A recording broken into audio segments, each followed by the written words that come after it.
अस्सलाम वालेकुम। तो आज का डेली साइपर कोड हम लगाएंगे। तो चलिए वीडियो को स्टार्ट करते हैं। डॉट डैश डबल डॉट और उसके बाद आपने लगाना है सिर्फ डॉट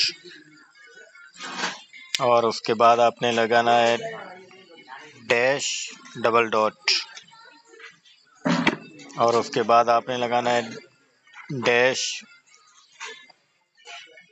डैश डॉट